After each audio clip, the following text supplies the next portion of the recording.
आज की वीडियो में दोस्तों हम सीखेंगे लाभ और हानि के महत्वपूर्ण प्रश्नों को। इसलिए दोस्तों आप लोग वीडियो पर अंत तक बने रहना और अभी तक आप लोग हमारे साथ नहीं जुड़े हैं तो दोस्तों कृपया करके चैनल को सब्सक्राइब कर लें और बेल आइकन को ऑल पर जाकर क्लिक कर दें, क्योंकि जैसे ही मैं नई वीडियो अपलोड करूं उसका नोटिफिकेशन सबसे पहले आपके पास पहुंचे। तो देखिए दोस्तों प्रश्न दिया क्या है। सबसे पहले हम प्रश्न को अच्छे से पढ़ेंगे, क्योंकि दोस्तों प्रश्न को अच्छे से पढ़ने से आपको 50% आंसर यानी कि हल आपको उसी प्रश्न में मिलने लगता है। तो देखिए दोस्तों प्रश्न क्या दिया है, यहाँ पर दिया है एक कूलर 12,000 रुपये का खरीदा गया, उसी कूलर को 13,500 रुपये में बेचा गया, इसमें लाभ प्रतिशत या हानि प्रतिशत बताइए। तो देखिए दोस्तों इस प्रश्न में हमें बताना है कि इस कूलर को कितने में खरीदा गया और कितने में बेचा गया, इसमें लाभ हो रहा है कि हानि हो रहा है, वह भी हमें बताना है प्रतिशत में। तो देखिए दोस्तों सबसे पहले हम जानेंगे कि खरीदना और बेचना किसे कहते हैं। जैसे दोस्तों आप लोग मार्केट में गए हैं, आपको अगर कोई वस्तु खरीदना है, जैसे कि आपने दुकानदार से कोई वस्तु खरीदा तो उसी को कहते हैं दोस्तों खरीदा, यानी कि उसको हम कहते हैं अपनी भाषा में क्रय मूल्य, यानी कि पढ़ने लिखने की भाषा में दोस्तों उसको कहते हैं क्रय मूल्य, यानी कि इंग्लिश में कहें तो कॉस्ट प्राइस। तो देखिए दोस्तों यहाँ पर लिखेंगे हम क्रय मूल्य बराबर, यानी कि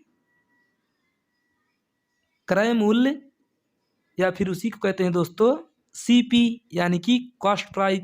यह हमारे पास कितना दिया है, यह दोस्तों दिया है 12,000 रुपये। तो यहाँ पर लिखेंगे 12,000। अब देखिए दोस्तों यह तो हो गया हमारा खरीदने वाला मूल्य। अब दोस्तों हमने उसी कूलर को, जैसे जो कूलर खरीद कर ले आए थे 12,000 में, उसको हमने कुछ दिनों तक यूज किया। अब उसके बाद हम उसी कूलर को बेचने जा रहे हैं, तो उसे हमने बेचा है 13,500 रुपये में। तो यहाँ पर दोस्तों बेचने को, यानी कि बेचने को कहते हैं सेलिंग प्राइस, यानी कि विक्रय मूल्य। तो इसे यहाँ पर लिखेंगे दोस्तों हम विक्रय मूल्य, और इसी को इंग्लिश में कहते हैं सेलिंग प्राइस, यानी कि एसपी। यह दोस्तों दिया है हमारे पास, यानी कि हमने बेचा है उसे 13,500 में। तो यहाँ पर लिखेंगे 13,500। अब देखिए दोस्तों अगर आपको थोड़ी बहुत जानकारी होगी तो आपको यहाँ से यह ज़रूर पता चल रहा होगा कि हमारे पास लाभ हो रहा है कि हानि हो रहा है। जैसे हमने कोई वस्तु को कम रुपए में ख़रीदा है और उसे हमने ज़्यादा रुपए में बेचा है, तो हमें जाहिर सी बात है कि लाभ ही होगा। तो यहाँ पर देखिए दोस्तों यहाँ पर जैसे हमने 12,000 को, यानी कि 12,000 रुपये में कूलर को ख़रीदा है और उसको बेच रहे हैं 13,500 में, तो यहाँ से हमें पता चल रहा है कि हमें लाभ होगा। यानी कि यहाँ पर हमें हानि प्रतिशत नहीं बताना है, यहाँ पर दोस्तों हमें बताना है लाभ प्रतिशत। यानी कि दोस्तों देखिए कई बच्चे ऐसे होते हैं कि वे लाभ प्रतिशत और हानि प्रतिशत दोनों ही निकालने लगते हैं, जैसा कि ऐसा आपको बिल्कुल नहीं करना है। यहाँ पर दिया है यानी कि अगर आपके प्रश्न में लाभ हो रहा है तो लाभ प्रतिशत बताइए, हानि हो रहा है तो हानि प्रतिशत बताइए। तो देखिए दोस्तों अब यहाँ पर हम क्या करेंगे, विक्रय मूल्य में से क्रय मूल्य को माइनस कर देंगे, यानी कि यहाँ से होता है दोस्तों लाभ बराबर एसपी माइनस सीपी, क्योंकि एसपी हमारे पास है विक्रय मूल्य और सीपी होगा दोस्तों क्रय मूल्य।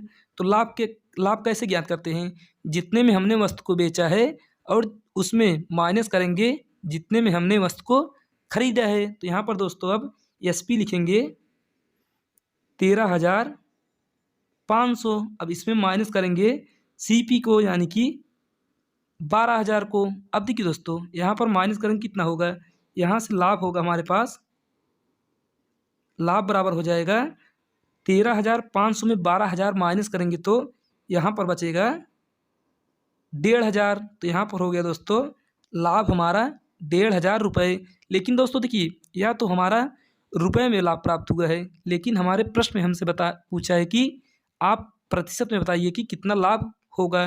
तो देखिए दोस्तों अब लाभ प्रतिशत क्या होता है, सबसे पहले हम इसका फार्मूला जान लेते हैं। तो यहाँ पर दोस्तों लाभ प्रतिशत बराबर होता है लाभ बटे में